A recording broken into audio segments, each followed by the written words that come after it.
आपको चाल तथा विस्थापन के बारे में बताया था। अब इसके बाद जो अपना चैप्टर, अपनी जो पॉइंट चालू होगा जिस पे हम बातचीत करेंगे, उसके बारे में थोड़ा सा पहले अपन डिस्कस करते हैं। अगर मान लीजिए कि कोई व्यक्ति है और वो इस तरीके से कुछ गति कर रहा है कि यहाँ ओ पॉइंट पर या जीरो समय पर वो ओ पॉइंट पर है, 5 सेकंड पश्चात उसने 50 मीटर दूरी तय करता है और ए पॉइंट पर पहुंच जाता है। अगले 5 सेकंड में बी पॉइंट पर पहुंच जाता है, 50 मीटर दूरी तय करके ही वो बी पॉइंट पर पहुंच जाता है।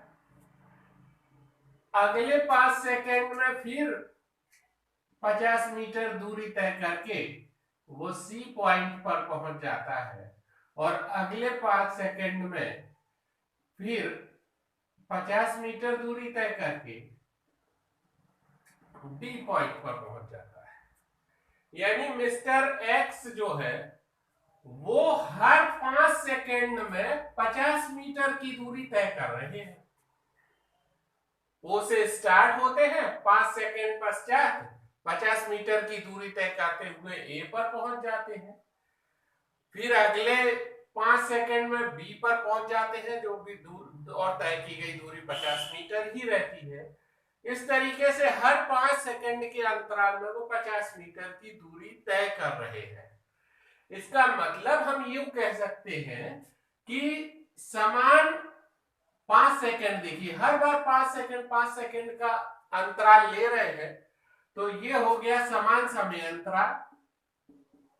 माने समान समय के अंतर में वो जो है समान समय अंतराल, समान समय के अंतर में समान दूरी तय कर रहे हैं, 50 मीटर 50 मीटर 50 मीटर, हर 5 सेकंड में 50 मीटर की दूरी तय करते हुए चले जा रहे हैं। यानी कोई व्यक्ति या कोई भी ऑब्जेक्ट या कोई भी वस्तु समान समय अंतराल में समान दूरी तय करती है तो उसको हम बोलते हैं एक समान गति। ये कहलाएगी हमारी एक समान गति, इसको हम एक समान गति बोलेंगे।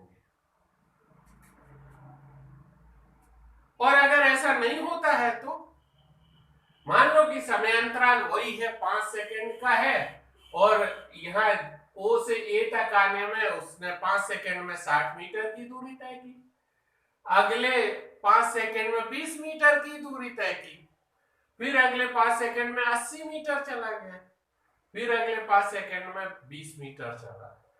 यानी जब समान समय अंतराल में असमान दूरियां तय कर रहा है, दूरियां समान नहीं है, तो उसको हम बोलेंगे असमान गति।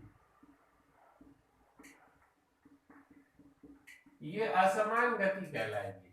यानी आप समझ गए होंगे कि अगर समान समय अंतराल में समान दूरी तय कर रहा है तो उसको हम बोलते हैं एक समान गति बोलते हैं। और एक समान गति में अगर आप इनके निकालना चाहें तो आप कहेंगे कि हर 5 सेकंड में 50 मीटर की दूरी तय कर रहा है। पर असमान गति में आप ऐसा नहीं कह सकते हैं कि हर 5 सेकंड में 50 मीटर की दूरी तय कर रहा है।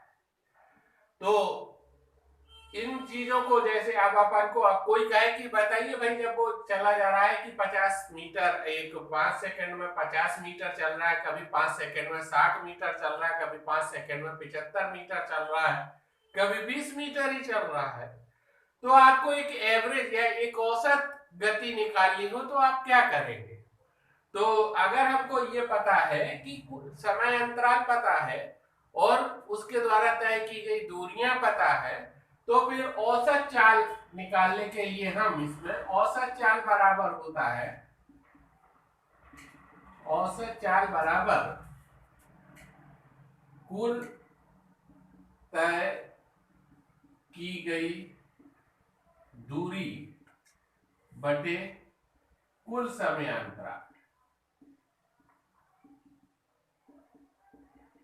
कुल तय की गई दूरी बटे कुल समय अंतराल जो है ये औसत चाल कहलाएगी। यानी यूं कहे कि हमने पहले 5 सेकंड में उसने जो है 20 मीटर की दूरी तय की, फिर अगले 5 सेकंड में उसने 50 मीटर की दूरी तय की, फिर अगले 5 सेकंड में उसने 70 मीटर की दूरी तय की, और अगले 5 सेकंड में फिर उसने 30 मीटर की दूरी तय की। तो इस व्यक्ति की औसत चाल जो हो जाएगी, ये हो जाएगी औसत चाल बराबर कुल तय की गई दूरी, यानी 20 धन 50 धन 70 धन 30 बटे 5 धन 5 धन 5 धन 5।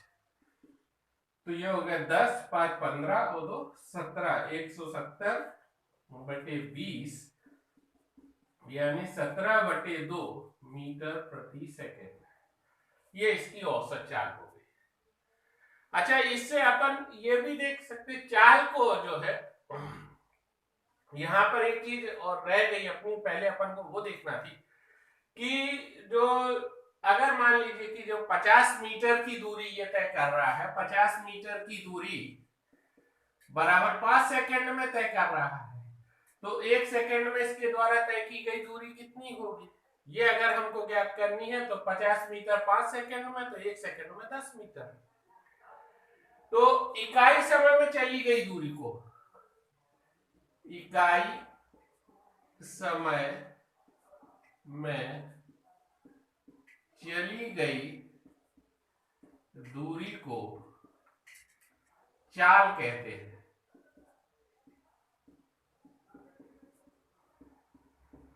एकांक समय में कोई भी वस्तु जितनी दूरी तय करता है उसे उसका एक की चाल कहते हैं, और चाल बराबर होती है, चाल बराबर तय की गई दूरी, तय की गई दूरी बटे लगा समय, ये चाल कहलाती है। तो इसका इकाई अगर हम निकालना चाहे तो इसकी इकाई हो जाएगी हमारी एसआई यूनिट जो होती है दूरी की, वो मीटर होती है, और समय की सेकंड होती है, तो इसको हम लिख सकते हैं मीटर प्रति सेकंड। ये मीटर प्रति सेकंड इसकी इकाई हो जाएगी।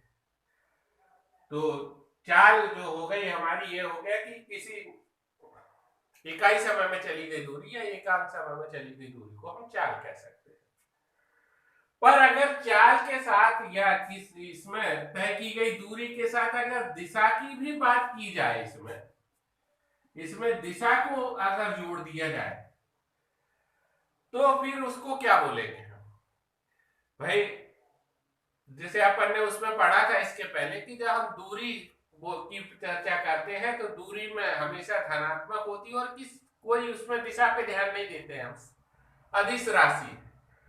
पर अगर हम जब दूरी के साथ साथ दिशा की भी बात करते तो हमने कहा था विस्थापन होता है, और विस्थापन जो होता है वो सदिश राशि है, उसमें हमको दिशा बतानी आवश्यक हो जाती है, हम दिशा की भी चर्चा करते हैं उसके साथ साथ। तो यहाँ हम अगर हमारे पास में हम चाल के साथ जब दिशा की बात करेंगे, यानी किसी निश्चित दिशा में तय की गई दूरी, या यूं कहे हम कि विस्थापन दिशा के साथ माने दूरी के साथ जब समय की बात जब अपन दूरी के साथ साथ दिशा की भी चर्चा कर रहे हैं तो उसको हम विस्थापन बोलते हैं। तो एकांक समय में तय की गई दूरी चाल कहलाती है। तो एकांक समय में जो विस्थापन होगा उसको हम वेग कहेंगे, यानी कि जब हम इसके साथ साथ, यानी यहां हम ऐसा लिख सकते हैं विस्थापन बटे समय, ये वेग कहलाएगा, क्योंकि इसमें दिशा की चर्चा कर दी। अब हम दिशा, इसके साथ में हम दिशा भी बताई जाएगी कि किस दिशा में हम गति कर रहे हैं। तो ये वेग हो गया। वेग की इकाई भी मीटर प्रति सेकंड होती है। और ये सदिश राशि है भाई। अगर हम चाल और वेग के अंतर की बात करें अगर, तो जो दूरी और विस्थापन में अंतर था वही लगभग लगभग अंतर जो है चाल और वेग में भी है। जैसे अपन ने जो चाल का पहला अंतर अगर आप कहो तो एकांक समय में चली गई दूरी को चाल कहते हैं, और एकांक समय में किसी निश्चित दिशा में चली गई दूरी को वेग कहेंगे। चाल जो है अदिश राशि है, वेग एक सदिश राशि है, क्योंकि इसमें दिशा की भी चर्चा करते हैं, दिशा की बात करते हैं। और चाल हमेशा धनात्मक होती है, जैसे दूरी हमेशा धनात्मक होती थी वैसे चाल भी हमेशा धनात्मक होती है। पर विस्थापन जो जैसे धनात्मक, ऋणात्मक और शून्य होता था, ऐसे वेग भी धनात्मक भी हो सकता है, ऋणात्मक भी हो सकता है और शून्य भी हो सकता है। तो वेग जो है तीनों उसमें आ सकता है ये अपना। तो ये चाल और वेग में अंतर हो गया हमारा। तो ये जो है यहां तक ये बात कंप्लीट होती है। अब अगले भाग के लिए हम नेक्स्ट वीडियो में आपको बताएंगे, और जिन इसको नोट कर लीजिए आप लोग। और अभी तक अगर हमारे चैनल को आपने सब्सक्राइब नहीं किया है तो प्लीज इसको सब्सक्राइब कीजिए, बहुत ज्यादा से ज्यादा शेयर कीजिए, लोगों को अधिक से अधिक बच्चों तक पहुंचाइए ताकि सभी का फायदा हो सके। लोग अधिक से अधिक लाइक कीजिए, शेयर कीजिए, सब्सक्राइब कीजिए। Thank you very much.